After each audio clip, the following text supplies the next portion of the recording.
the facts of the matter are clear with regard to wage differentials, whether it's females to males, or blacks to whites, or unmarried males to married males. The ratio is about 75%. I put this little curlicue here to indicate that at different years it's a little different, and for different of these it's a little different, but they're all at around 75. So there's a wage gap of some 25%. Or for every dollar that a male earns, a female earns 75 cents. For every dollar that a white earns, a black earns 75 cents. Those are the facts, as I say, and there's no dispute between the various contending parties as to that those facts are correct. The dispute, rather, is why is it? Now, we economists, and this is not just Austrians, but many mainstream economists who are sensible, believe in the productivity theory of wages.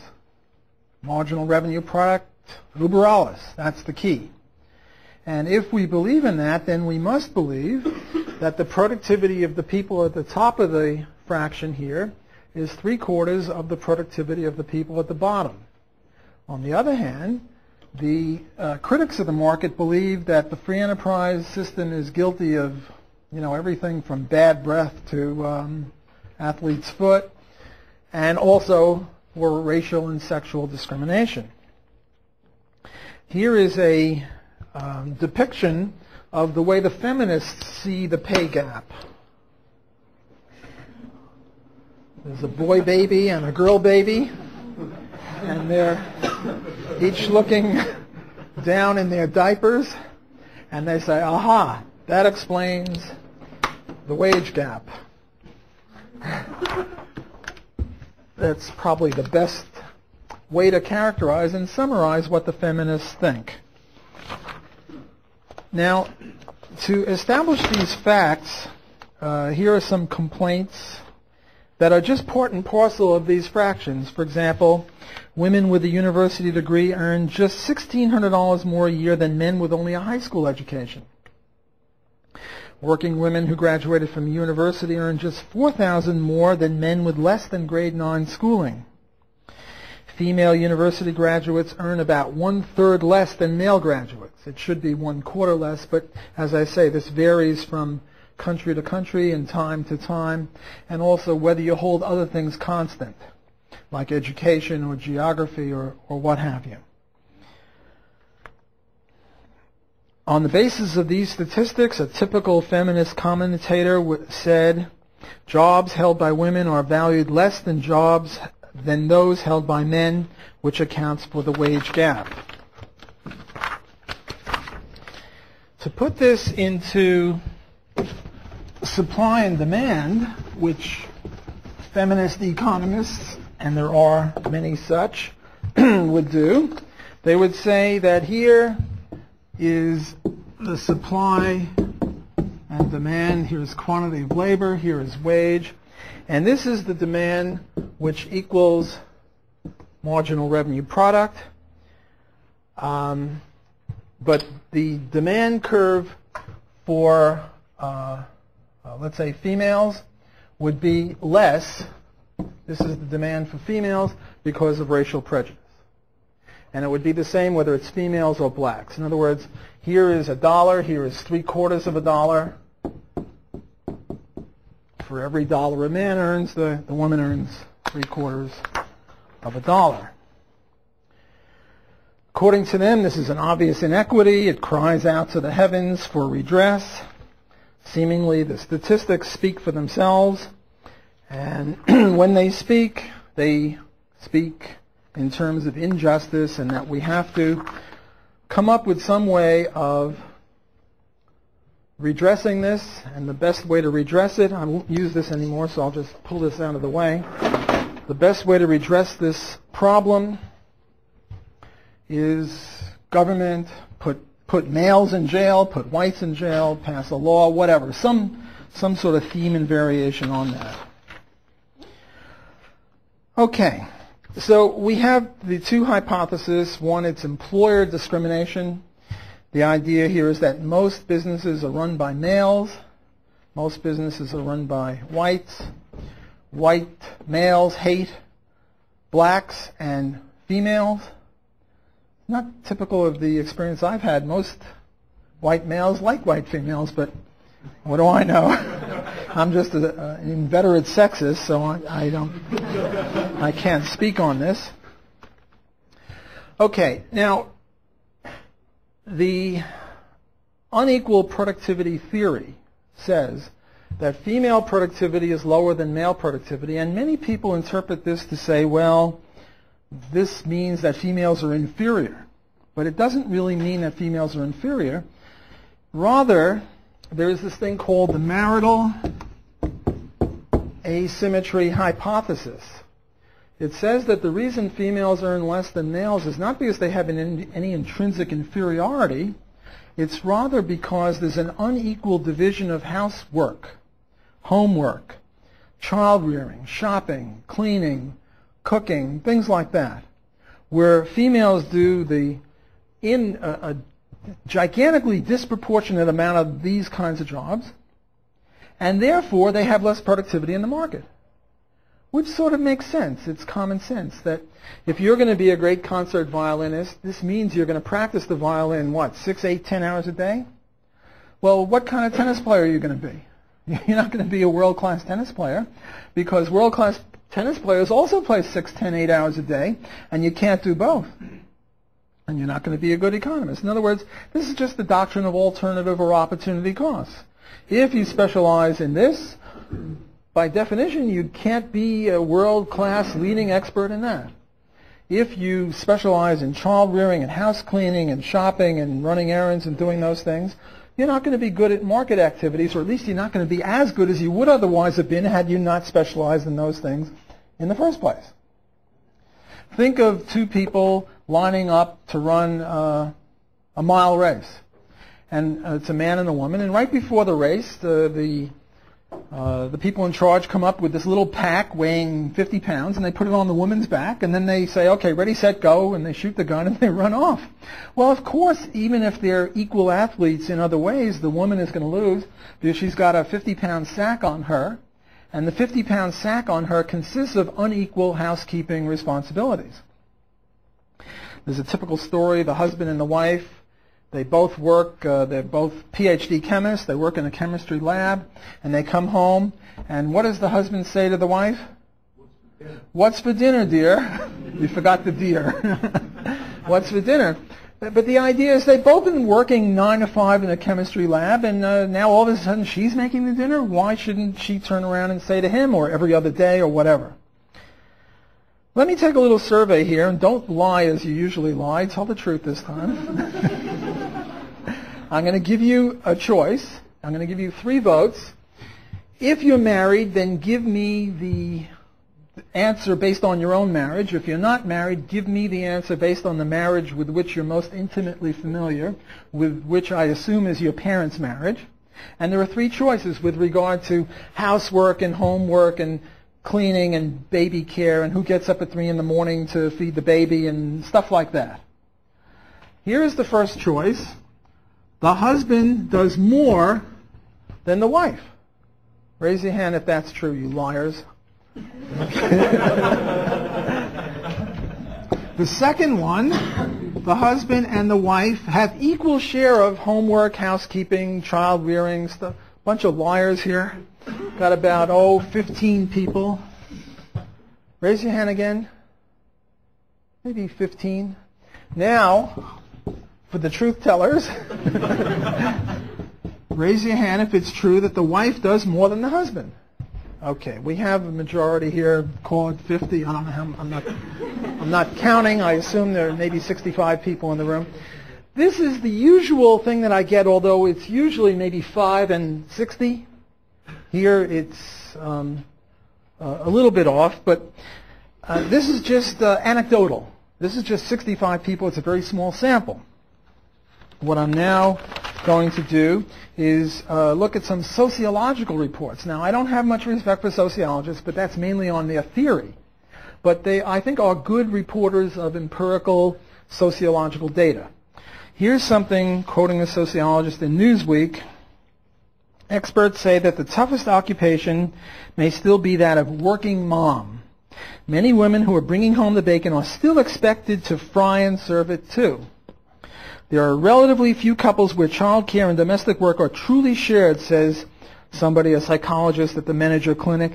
Even unemployed husbands do no more than 36% of the housework.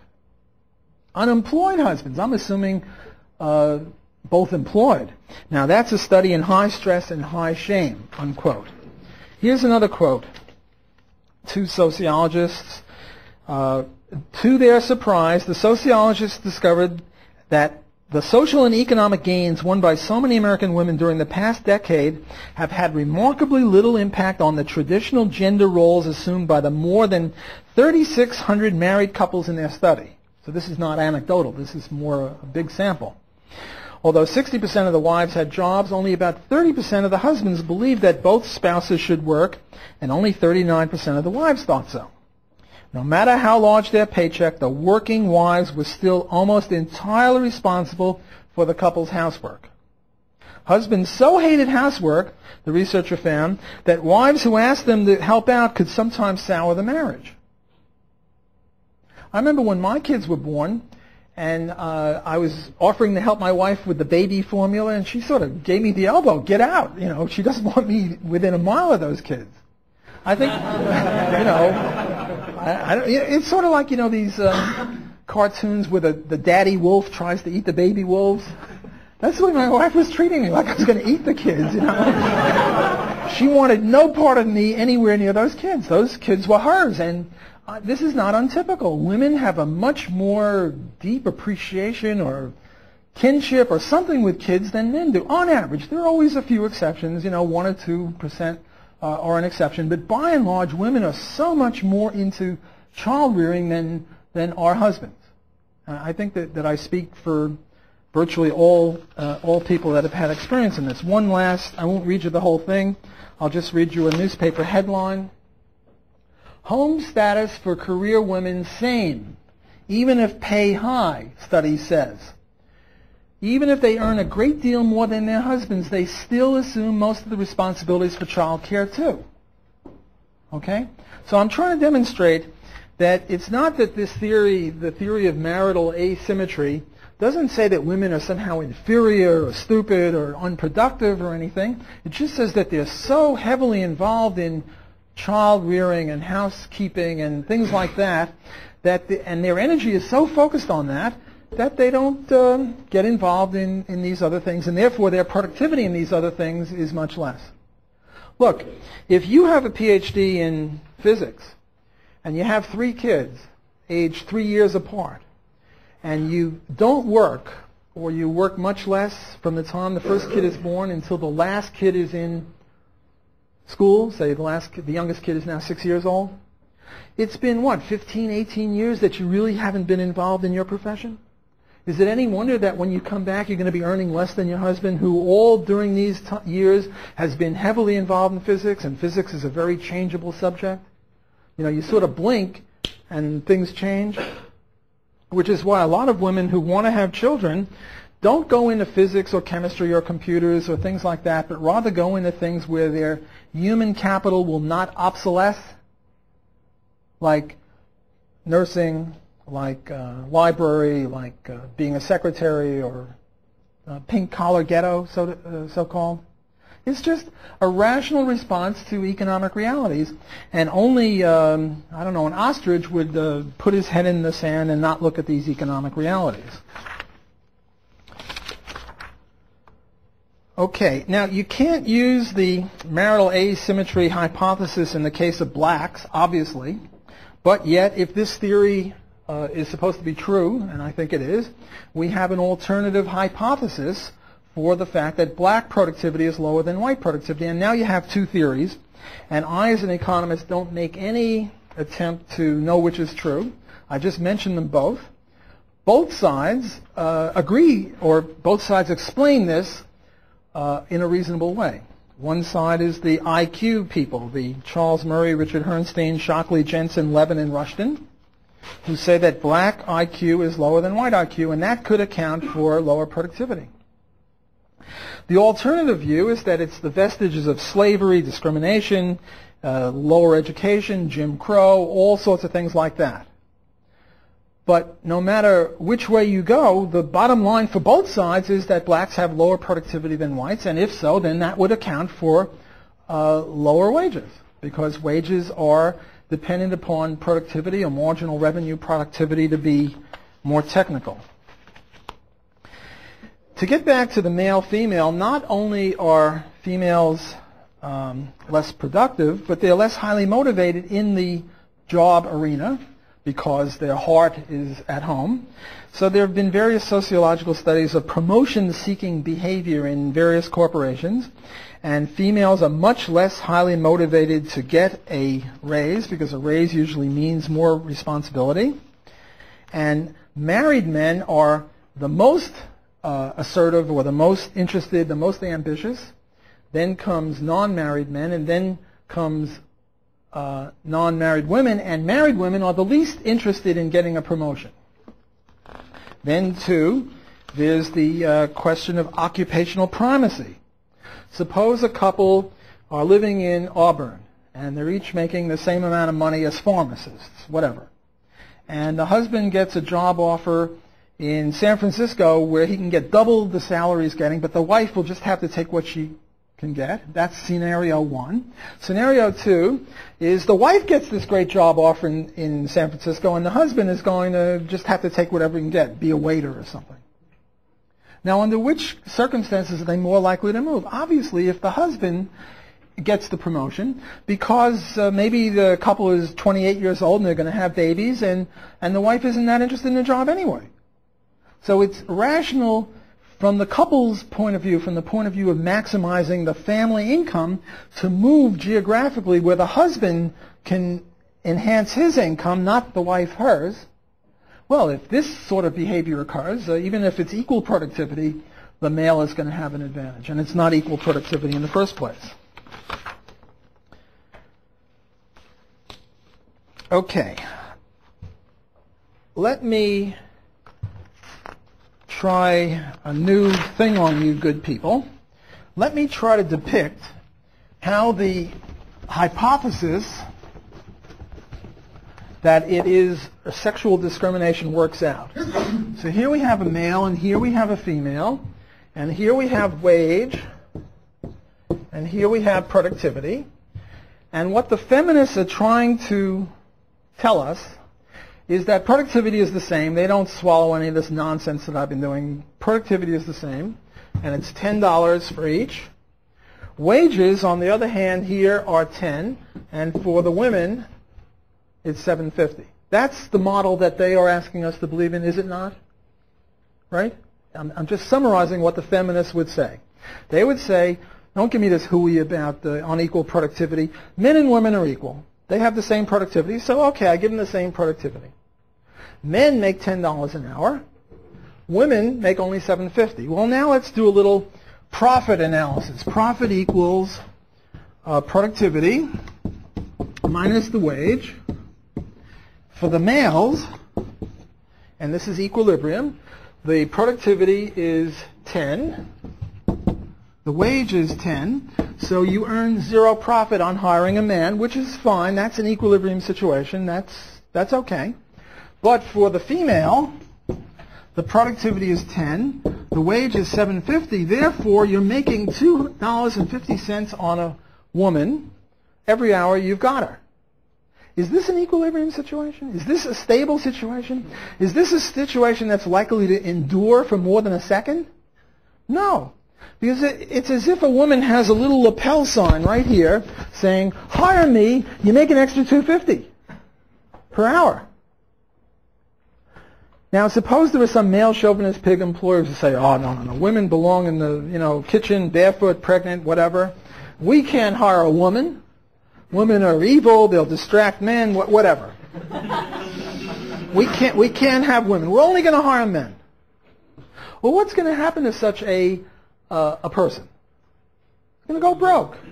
He's going to go broke because the competitors will hire women who are equally productive, and they'll be able to underprice him, price him out of the market. Because you're getting women who are equally productive, you're paying them a lot less, so you can sell your product for less, and you're driving them out of business. So this is not a survival strategy. You can't survive doing this. This is just nonsense on stilts. The implication of this is that profits in certain industries will be higher than profits in other industries, namely in industries that are dominated by men, construction, logging, mining, you'll have very low profits. Whereas in industries that are dominated by women, retail sales, dress shops, things like that, you'll have very high profits because they're exploiting the hell out of their women employees. Now that's also nonsense.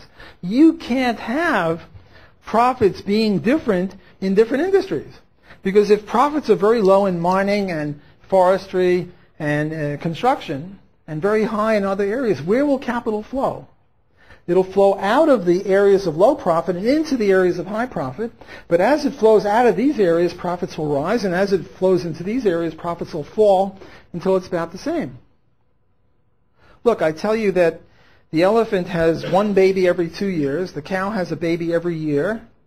The rabbit has 20, 40 babies every year. Where will profits be highest? It's a trick question. Which industry will have the highest profits?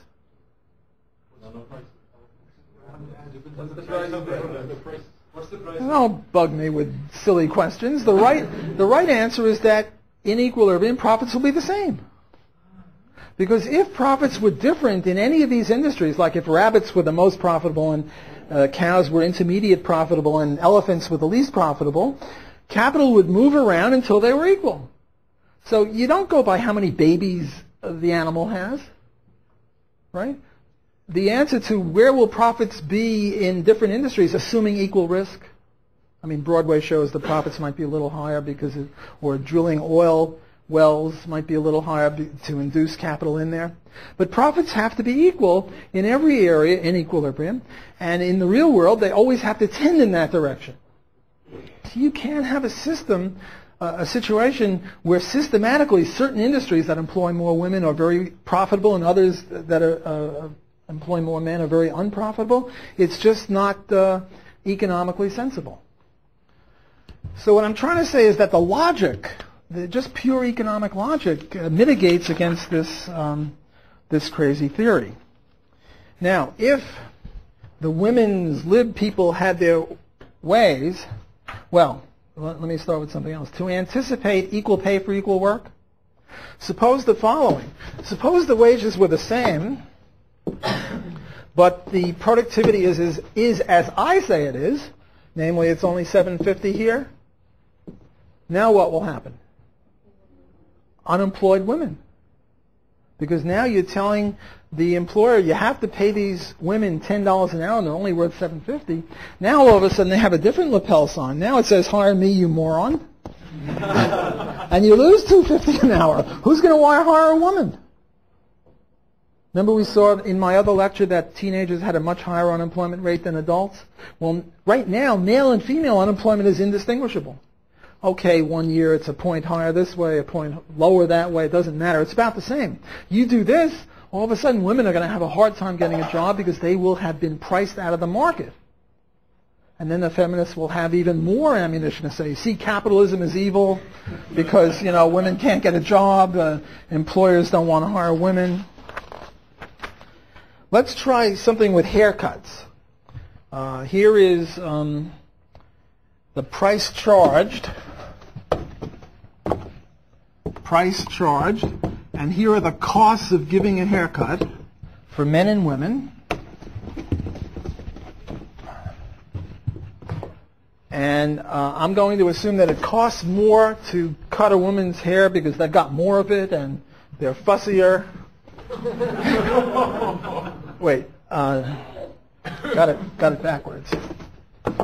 That they charge the same, but it costs more for a woman's haircut because they're fussier. No, I got it wrong. Sorry. If it was this way, if the costs were the same, excuse me, if the costs were the same and they were charging women more, they would make more profits here. People would leave male haircuts and go into female haircuts. This is an unstable situation, right?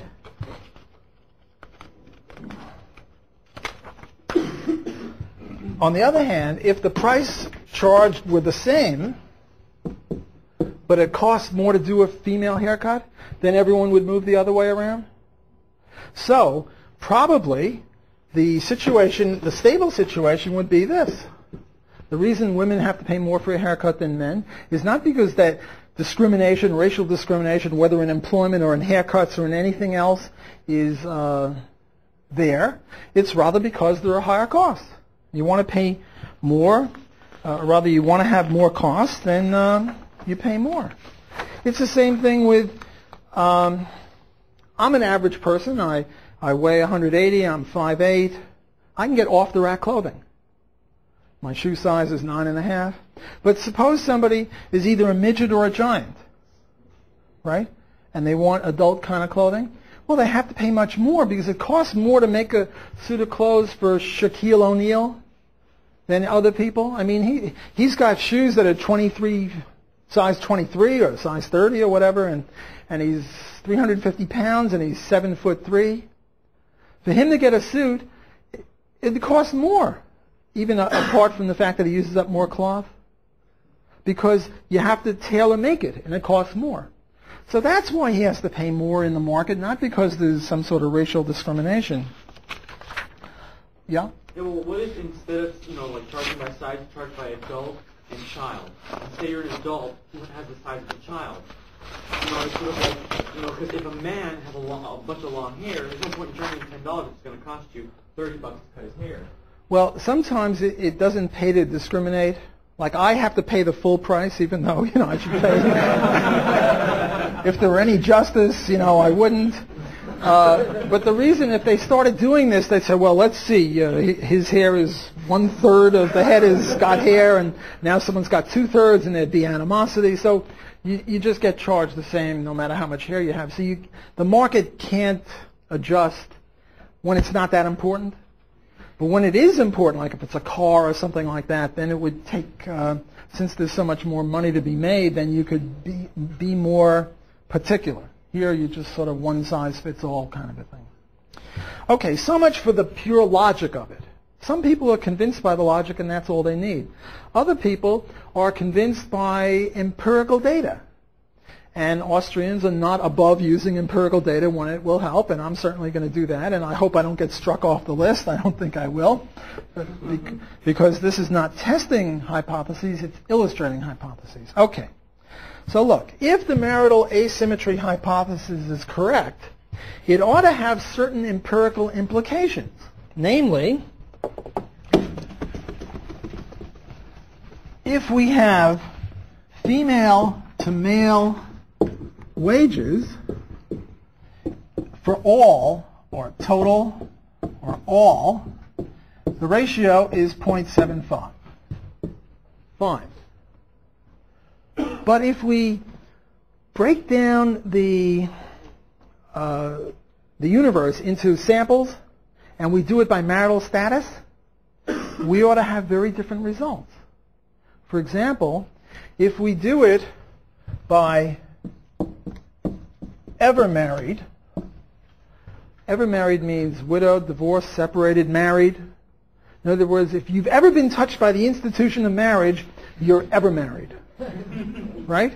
As opposed to never married. Notice that that's not single.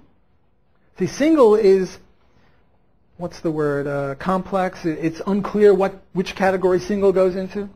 Because if you're single and you're divorced, you should be here. If you're single but you never got married, you should be here. So single is something that we eschew. Everyone with me? Ever or never married. Have you been ever touched by the institution of marriage? Have you never been touched by the institution of marriage? You know what we get for the ever marrieds? It depends upon Well, for example, in Canada in 1971 with a university degree, this number becomes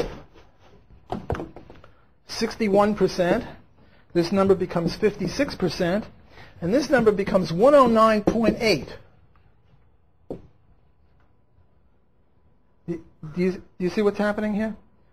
See, the never marrieds, there is no racial discrimination. When it's this close to 1, it's just noise. If it's anywhere from 90 to 110, it's as if there's no discrimination because statistics is a dirty business. There's a lot of noise. You don't get perfection as you do in the logic. Some of the data isn't correct. Some people lie. It depends upon what other things you're doing, which geographical area, what educational experience. The point is that the reason the total is so low, below 1, is because these people are pulling it down. The ever marrieds are pulling it down. Now, notice how incompatible this is with the with the sexual discrimination hypothesis. See, the sexual discrimination hypothesis says all females, because of the plumbing. Remember that cartoon I showed you? It's the plumbing. That's the key. So why should there be such a difference between ever married and never married? If you have a male chauvinist pig employer, he sees a skirt, he sees a ponytail, he says, aha, evil, give him low wages. He doesn't say, well, what's your marital status? Right? It's the plumbing. So that's totally incompatible with this.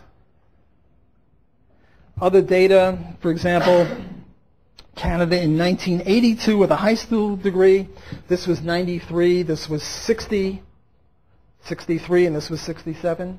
So you get a pattern where this is way, way higher than that, and this is in the middle because this is an amalgamation of everything. Another way to do this is to use a proxy variable. A proxy variable is an approximation. And in the United States in 1993, for all workers, the ratio was 76.8 for all. For 25 years and older, I'm going to use a heavier pen. For 25 years and older, the ratio was 74. And for 16 to 24-year-olds, it was 94.8. Age is now a proxy for marital status. What we're saying is that if you're 16 to 24, you've never been married. It's not true.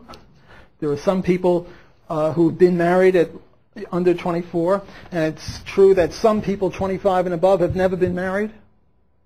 But by and large, people under 24 have never been married, and by and large, people 25 and above have been married at some time in their life or are now married.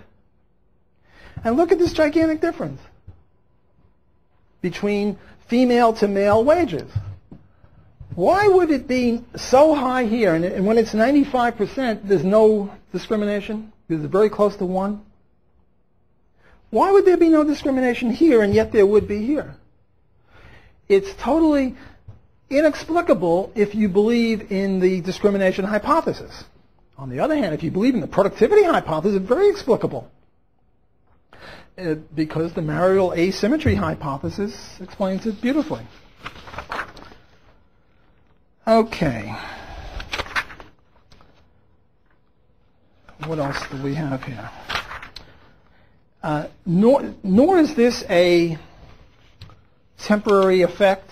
It's been true for the last 50 years.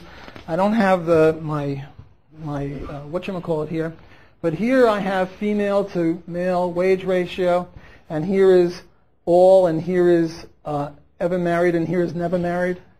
And you can see that the never married ratio is above 80% and close to 90%, whereas the others are floating in the 40 to 50% range. And here I go from 1941 to 1981. So it's not just a modern phenomenon. This is a thing that goes on because it's basic economics. Okay, now I'm going to go into a different subject, a very controversial subject, even in this area. And I hope I don't insult anyone, because what I'm going to say now is tougher than what I've been saying. I'm now going to talk about the glass ceiling. Why do we have a glass ceiling? Well, first, before why we have it, what is a glass ceiling? What a glass ceiling is the phenomenon that at the top of many, many professions, all professions, you find men vastly outnumbering women. Take chess. Before the Polgar sisters, anyone into chess here? Oh, a few people. Before the Polgar sisters, of the top 500 grandmasters in rankings, there was one woman who was ranked around 450th. The Polgar sisters, 3 young girls from Hungary, I think it was, are phenomenons in the chess world. Phenomena. The worst of them is ranked 300th. The middle one is ranked 200th. And the best of them is ranked something like 35th, which is, just amazing. But still, there are only 3 women in the top 500. The other one died off in the modern era. That's part of the glass ceiling. Look at Nobel Prizes in economics, physics, chemistry. They don't have one in math, but they have math prizes. I don't know. There's Madame Curie. Yeah, she was in it, and her daughter was in it. So. Okay, so 2 Madame Curies. There is but that's about it. Now, it's true in Nobel Prizes in literature, there are a lot of women, but, literature is very subjective, and, you have quotas for feminist, lesbian, whatever, so, so you don't count that as an indication. Or look at heads of corporations, private corporations. Public corporations is different. Nowadays, they have stuff where the politicians have to have half female candidates, and in universities now, you sort of have to have a female president every once in a while, but those are the public universities. Look at private companies. Look at the Fortune 500 private companies, and how many women are there that are the CEOs? Very few. So that's what the glass ceiling is. What the glass ceiling is women are very, very rarely represented at the top upper reaches of whatever it is. Okay, now there's not a glass ceiling in everything, but there are glass ceilings. And it's up to us to explain why there are glass ceilings. And again, there are 2 theories. One theory is that this glass ceiling, because deep embedded in the bowels of capitalism, is evil, hatred, sexist piggery. The capitalist system has within it somehow, Adam Smith never mentioned it, Mises never mentioned it, but it's there. They see a woman who's doing well and they sort of go push her down. That's one explanation.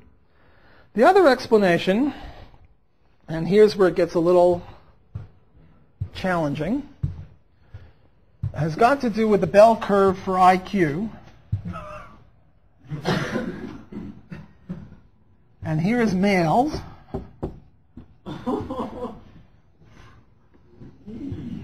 There is females.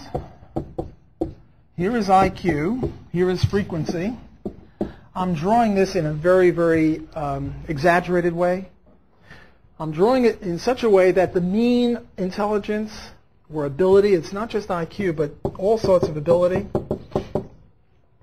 The mean is the same for male and female, but the variance, the standard deviation for the female is very narrow. Women are all bunched toward the middle. Not all, again, I'm exaggerating. And men are all over the lot.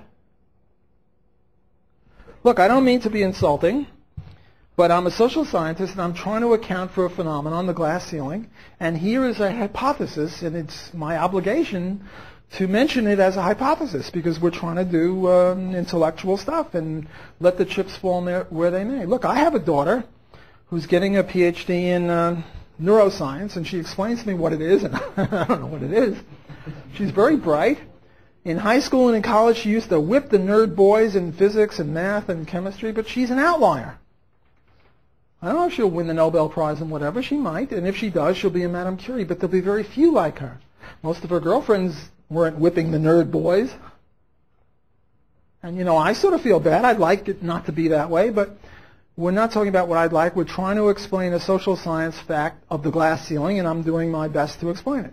Well, one way to explain it is that females have a lower variance. There are very few out here in the right tail, and it's over here that the grandmasters in chess are located. It's over here that the people who are winning Nobel Prizes in physics and math and chemistry or whatever it is are located. It's over here that you get the CEOs. What's over here? What's over here are prisons. Prisons. You go to prisons and you take a survey of how many men are in prison and how many women are in prison, and you'll find that, I don't know what the numbers are, 98, 96% of all prisoners are men. 2, 3% of all prisoners are women. You go to mental institutions and look at who's who. Look at the plumbing, get the diapers pulled away from the genitals, and look at who's there. And you will see that most inhabitants of mental institutions are men. You look at the graves. Go to the graveyards of a certain age, say age 30 or age 40, people who were born 30 or 40 years ago, and look at how many men are dead and how many women are dead, and it's mostly men who are dead, right? So that's where this tale is. Prisons, cemeteries, mental institutions, places like that. Men vastly outnumber the women. Well, if they vastly outnumber them here, and you have an equal number, it has to be the opposite here, right? Now, there are good and sufficient sociobiological reasons why this should be the case. I mentioned sociobiology a little bit in my previous lecture. Let me just reiterate a little bit. Sociobiology is the theory that we are the way we are today because of what it meant for the species to survive 100,000 years ago. Let me give you a few examples before I get into why this is sociobiologically sane or understandable via sociobiology. Let's take this case of male aggression. I have a boy and a girl, and when they were kids, my son was shooting his friends with guns, and my daughter was playing with dolls. And this is the experience of most little babies. Why is it? Why are boys so aggressive, and why are girls much more dainty and less, crazy? To put it in fine words.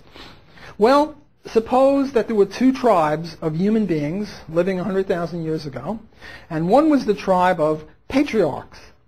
They were like us. The men were rabid and crazy and assertive and aggressive, and the women were Amazons. So when you had to go hunting, the other tribe sent the women out to hunt. Our tribe sent the men out to hunt.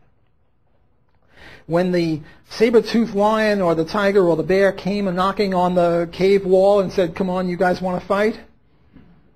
Our ancestors would send the men out there, and the women would go back in the back of the cave where it was safe with the babies.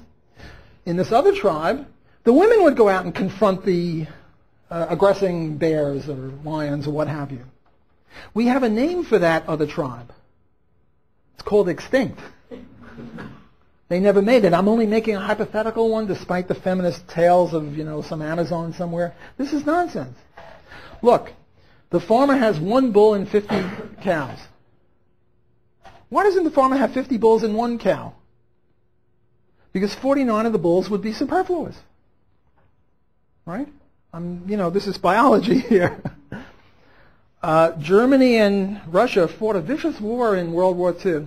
At the end of that war, virtually all of the men weren't decimated. Decimated just means 10% of the men from 15 to 50 were killed. It was way more than decimated. It was, half, 3/4, some high amount of German and Russian men were killed.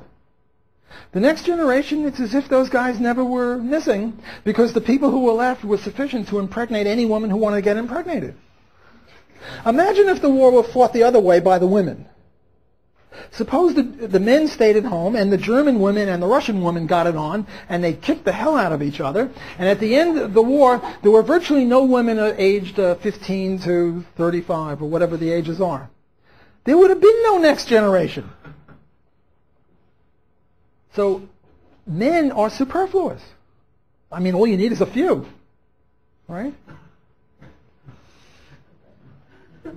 there was this experiment. They sent out two people, one looking like Tom Cruise and the other looking like Brittany, not Spears, Brittany Schaefer, beautiful actress types. And they sent them to some college campus and they gave them a script. And the script said, I have a motel over there. Would you like to come to bed with me now? And guess what percentage the Tom Cruise guy got of the females? 1%? 2%? It's a high percent. 1 or 2%. Guess what percent the Britney Spears or the Britney gal got? Oh, 75%. Why are men so generous with their sperm where women are so reticent with their eggs?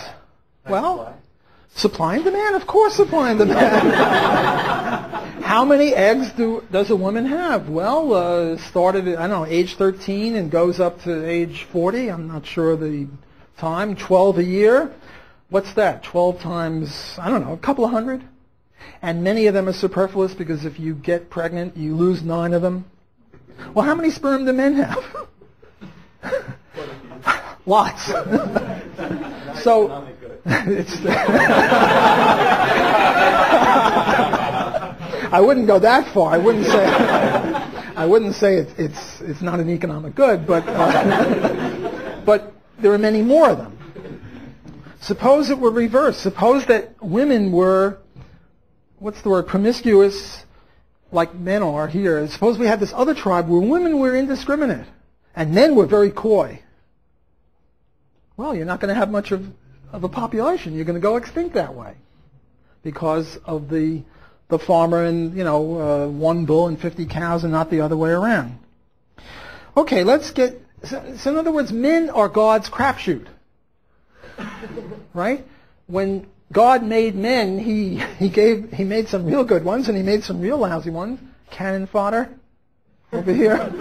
I mean, these are the guys that go off to war. These guys, they don't. Whereas women are God's insurance policy. And if you had it the other way around, the species wouldn't have survived. So there are good and sufficient sociobiological reasons why it would be this way. This is one reason to explain the glass ceiling. And I now move on to the next topic, which is equal pay for equal work. And then I'll do equal pay for work of equal value, and then I'll do affirmative action. Equal pay for equal work is a cure for a non-existent disease, namely the harm of discrimination, and my claim is there is no discrimination on the basis of sex in wages, so we certainly don't need a cure for it. And to illustrate this, there was this case of South Africa, and here I'm getting stuff from Walter Williams and Thomas Sowell, two black economists who are very free market, not Austrian, but very good economists. If there was any justice, Tom Sowell would win a Nobel Prize in economics, and if they did, the lefties would say it was affirmative action. I wouldn't. I would say he deserves it a lot more than many people who've got it.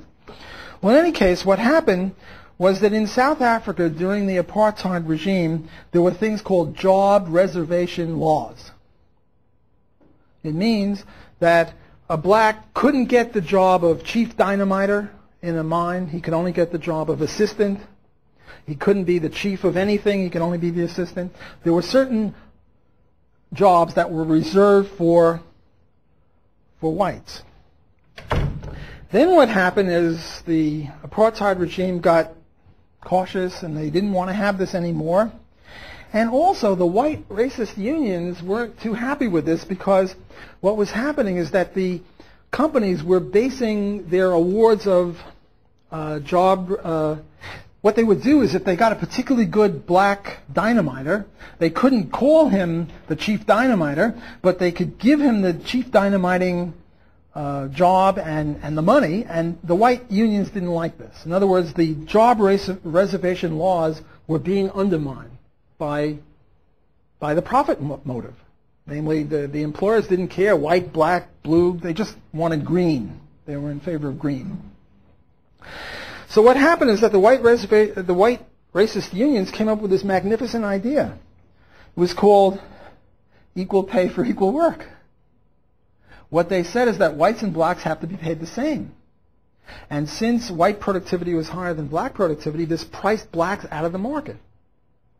Just like the minimum wage law. So if you really have a competitor that has lower productivity than you, don't go the job reservation route. It doesn't work. Go the equal pay for equal work route, or the minimum wage. If you're a union, you want to unemploy your unskilled competitors, make sure you get a real high minimum wage. None of this $2, $3, $4, $5 an hour. Raise it to $10, $12, $15, and then it'll be very hard for them to take your jobs away. Very hard for them to compete with you. So you get the feminists and the white racists doing the same thing in similar situations, and my analysis of that is that the feminists don't know economics, whereas the white racist unions did. I'm not in favor of either of them, but at least I have to acknowledge that they knew some economics. Okay, the next one is equal pay for work of equal value. Equal pay for work of equal value says, well, look,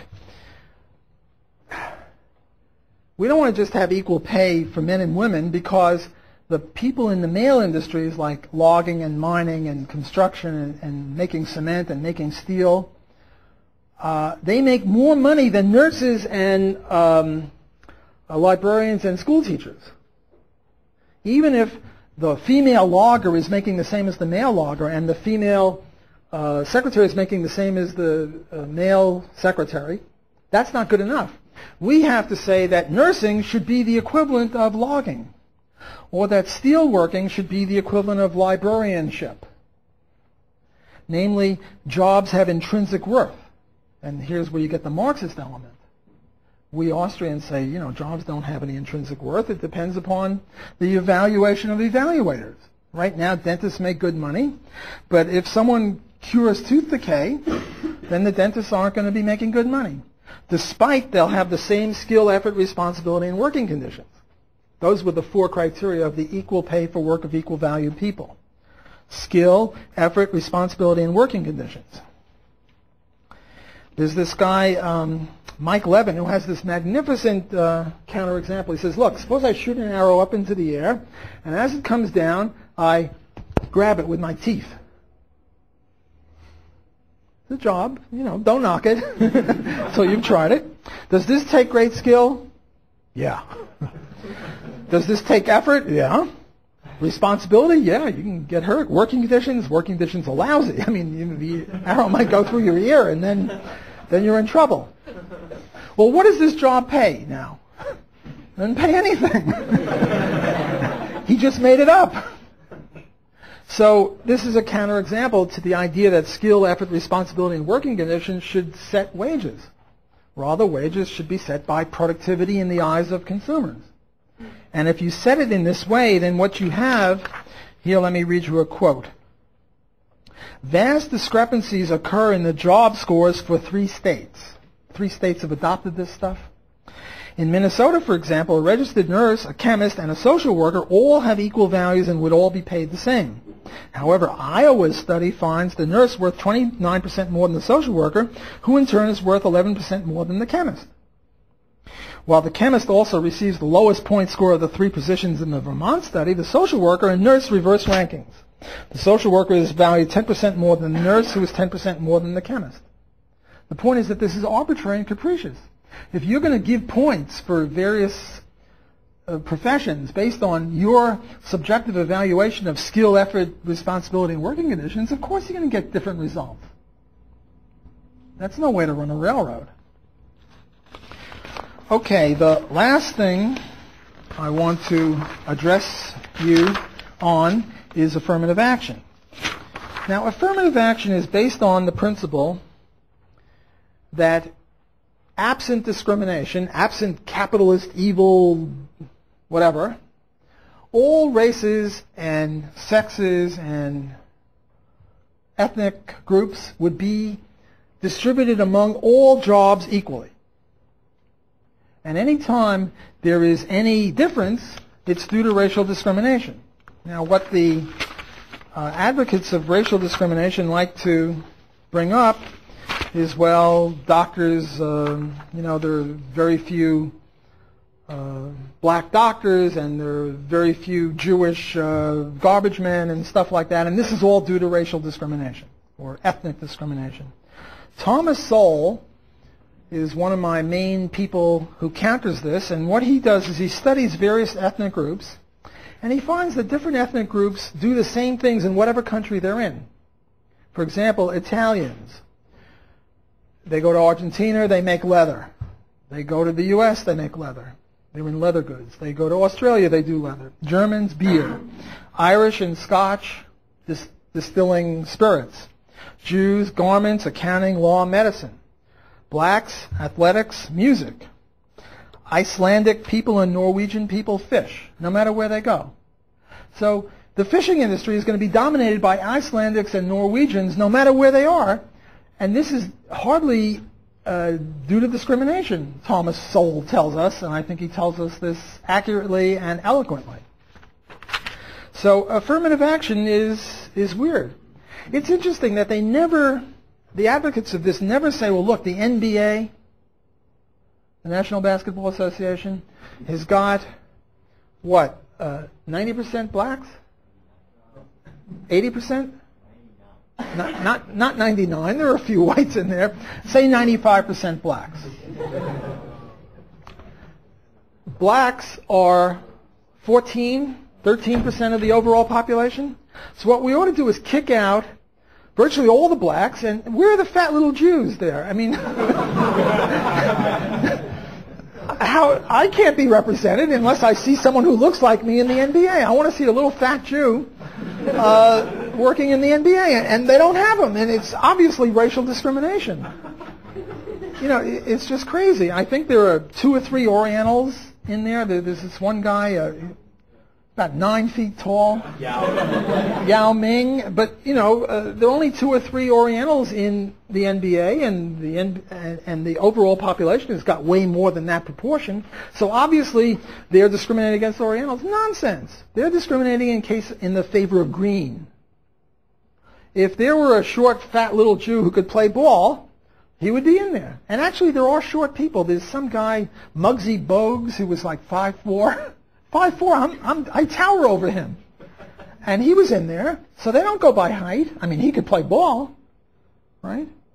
Now, at one time, boxing, Jews were dominant in boxing. Now it's Mexicans and African Americans. Things change, but it's not discrimination. It's different interests, things like that. Now, the problem with affirmative action, there are several problems. One, it suggests, for example, that women are inferior. But they're not inferior. They just have low productivity on average because of household interests. It's unjust because it helps the people who need it the least. Look, suppose we have affirmative action in banking for blacks. Who are you going to hire, given that it's very hard to fire a black once you hire him under affirmative action? What you're going to do is try to get some black who went to Harvard or Princeton or Loyola New Orleans. just kidding. Because the odds are that you won't have to fire such a person, whereas the guy who comes from less of a prestigious background, you're not going to give him a chance because you can't fire him.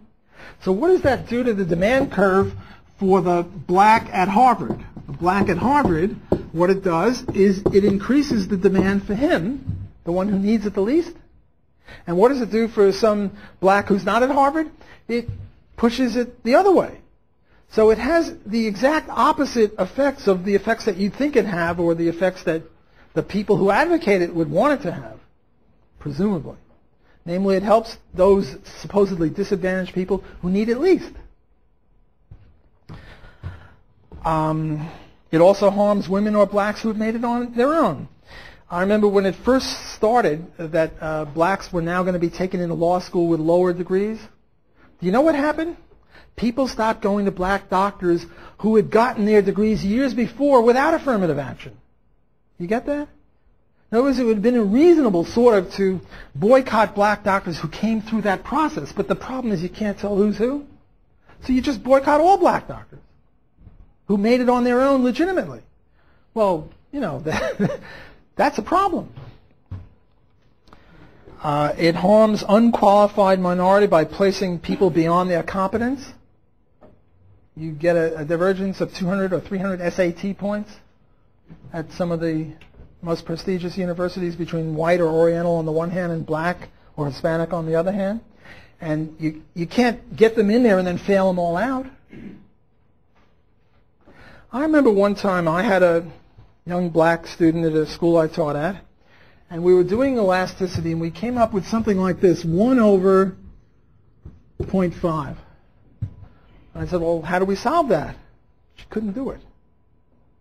And I sort of felt badly because, you know, if you can't do that, you really can't do much. And she saw the concern in my eyes and said, don't worry, none of them can do it either. None of the other black students can do it either? Well, it's sort of cheating them out of an education. And what Thomas Sowell and Walter Williams say is that these kids would have been very happy at a lesser school and they could have learned something. Instead, they're at a school where they can't learn anything because the disparity between them and the other students is too disparate. So their education is sort of wasted. It exacerbates tension between the races because then people think any disparities are due to discrimination. And it also promotes invidious racism. There was this wonderful case, well, maybe horrible case, however you look at it.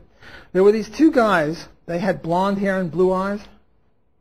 And they tried to become Boston firemen. And they kept failing the test because they didn't get enough marks as whites.